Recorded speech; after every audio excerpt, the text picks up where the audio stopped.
क्या आपने कभी जोगेंद्र नाथ मंडल का नाम सुना है? जाहिर है नहीं जानते होंगे। ये वही दलित नेता थे जिन्होंने सबसे पहले मुस्लिम दलित भाई भाई का नारा दिया था और इसी चक्कर में मोहम्मद अली जिन्ना के समर्थन में पाकिस्तान चले गए थे, लेकिन 2 साल के भीतर ही उन्हें भारत लौटने पर मजबूर होना पड़ा था। आखिर क्या कारण थे जिसके कारण जोगेंद्र नाथ मंडल वापस हिंदुस्तान लौट आए थे? वो क्या कारण थे जिसने उनका पाकिस्तान और मुसलमानों से भरोसा ही उठा दिया था? वो क्या कारण थे जिसके कारण अंबेडकर के प्रिय मित्र उनसे वफादारी ना निभाकर पाकिस्तान चले गए? नमस्कार, मैं हूं आपके साथ रीटा और आप देख रहे हैं भीमसेना। आज की वीडियो में मैं बात करूंगी पाकिस्तान में देशद्रोही और भारत में राजनीतिक अछूत कहे जाने वाले दलित नेता जोगेंद्र नाथ मंडल की, जिन्हें दलित समुदाय ने भी नकार दिया था। आखिर ऐसा क्या हुआ था जिसके कारण जोगेंद्र नाथ मंडल को मुंह की खानी पड़ी थी? आखिर ऐसा क्या हुआ था उस जोगेंद्र नाथ मंडल के साथ जो बहुत ही ज्यादा दलित समुदाय के अनुयायी हुआ करते थे, या यूं कह लें कि जिनकी फैन फॉलोइंग बहुत अच्छी हुआ करती थी? जोगेंद्र नाथ मंडल का जन्म पश्चिम बंगाल के एक नामशूद्र परिवार में हुआ था। वो आज़ादी के पहले देश में बाबा साहेब डॉक्टर भीमराव अंबेडकर के बाद दूसरे सबसे चर्चित दलित नेता थे। वो खुद भी बाबा साहेब अंबेडकर से काफी प्रभावित थे, लेकिन अंबेडकर के अलावा वो जिस व्यक्ति से ज्यादा प्रभावित थे वो कोई और नहीं बल्कि भारत को बांटने वाले मोहम्मद अली जिन्ना ही थे। जिन्ना के प्रभाव के कारण 1930 के दशक में ही नामशूद्र मुस्लिम लीग के मजबूत सहयोगी बन गए थे। बंगाल में मुस्लिम दलित भाई भाई का नारा चर्चा में आ गया था। दलित मुस्लिमों के साथ हाथ से हाथ पकड़कर खड़े थे। जिन्ना ने अपने भाषण में पाकिस्तान के भविष्य का खाका पेश करते हुए पाकिस्तान को मजहब से अलग रखने का ऐलान किया था। उसी भाषण में जिन्ना ने यह कहा था कि समय के साथ हिंदू हिंदू नहीं रहेगा और मुसलमान मुसलमान नहीं रहेगा, धार्मिक रूप से नहीं, क्योंकि धर्म एक निजी मामला है, बल्कि राजनीतिक रूप से एक देश के नागरिक होने के नाते।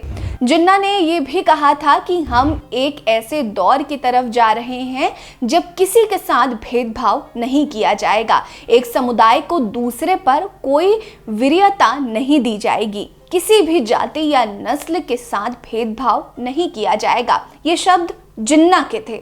जिन्ना के मुख से विस्फोट हुए इन शब्दों ने जोगेंद्र नाथ मंडल को लट्टू कर दिया था। उन्हें लगने लगा था कि जिन्ना से बड़ा कोई नेता नहीं है, इस्लाम से अच्छा कोई धर्म नहीं है और मुसलमानों से अच्छा इंसान हो ही नहीं सकता।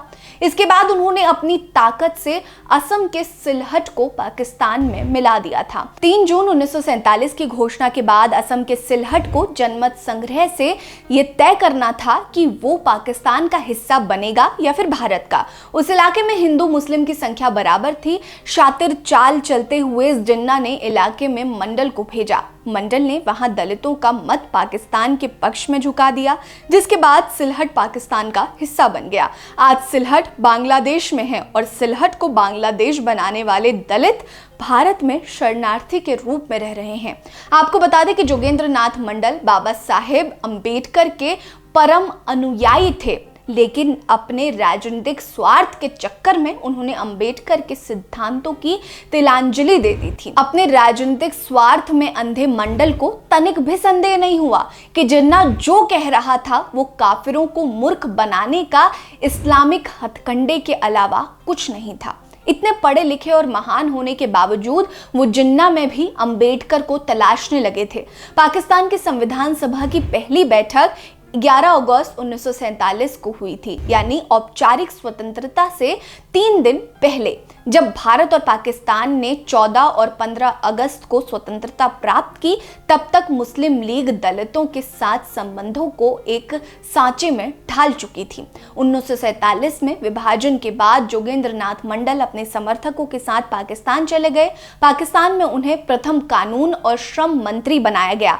वहीं आज़ादी के बाद जब भारत में संविधान लिखने की प्रक्रिया शुरू हुई तो नेहरू ने अपने मंत्रिमंडल में एक गैर कांग्रेसी दलित नेता यानी कि डॉक्टर बाबा साहेब भीमराव अंबेडकर को जगह दी और देश का पहला कानून मंत्री बनाया। इसी रणनीति के तहत मोहम्मद अली जिन्ना ने अपने भाषण से पहले बंगाल के मंडल से संविधान सभा के पहले सत्र की अध्यक्षता करवाई थी। हालांकि अब पाकिस्तान की नेशनल असेंबली के वेबसाइट पर पहले अध्यक्ष के तौर पर मंडल का नाम नहीं है।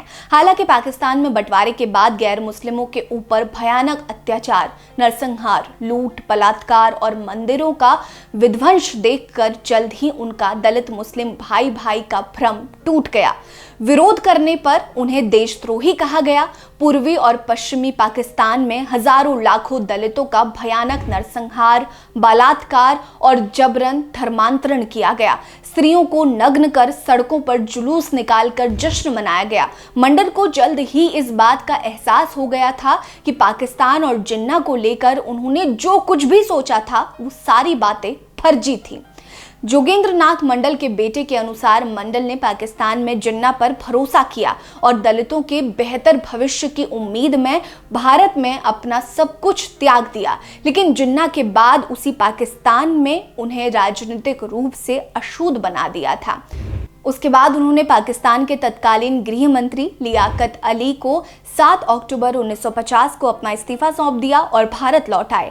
अपने इस्तीफे में उन्होंने लिखा था कि भारत विभाजन के समय करोड़ों हिंदू, दलित, बौद्ध, सिख आदि गांधी और मंडल के भरोसे पाकिस्तान में ही रह गए थे। लाखों दलित भारतीय भी मेरे साथ पाकिस्तान चले गए, जिन्हें विश्वास था कि मुसलमान उनका साथ देंगे, पर हुआ ये कि उन्हें मौत के घाट उतार दिया गया, बलात्कार किया गया और जबरन धर्मांतरण किया गया। हालांकि उस समय मंडल का त्यागपत्र पाकिस्तान के लिए राजनीतिक संकट के समान बन गया था। वहीं जब जोगेंद्र नाथ मंडल भारत में आकर बस गए तो यहाँ भी अब लोगों ने उन्हें शक की नजर से देखना शुरू कर दिया था।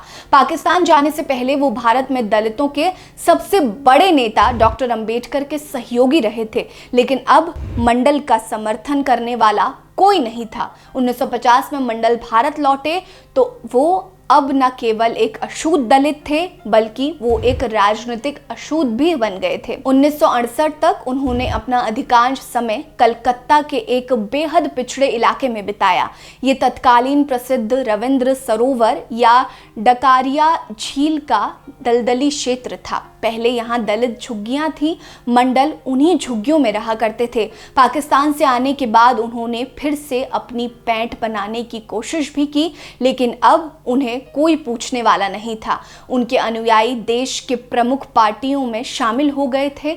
मंडल ने 4 बार चुनाव भी लड़ा, लेकिन हर बार उनकी जमानत जब्त हुई। उन्होंने एक छोटा समाचार पत्र या पत्रिका प्रकाशित करने की भी कोशिश की, लेकिन छोटा पाठक वर्ग होने की वजह से इसमें भी उन्हें कामयाबी नहीं मिली। 1968 में एक नाव से नदी पार करते समय उन्हें दिल का दौरा पड़ा। नाविक के अलावा वहां पर कोई भी मौजूद नहीं था और ऐसे में गवाही देने वाला भी कोई और नहीं था। पोस्टमार्टम भी किया गया, लेकिन रिपोर्ट्स में कुछ खास नहीं निकल कर आया। जोगेंद्र नाथ मंडल की कहानी आपको कैसी लगी हमें कमेंट सेक्शन में जरूर बताइएगा। बने रहिए हमारे साथ। नमस्कार।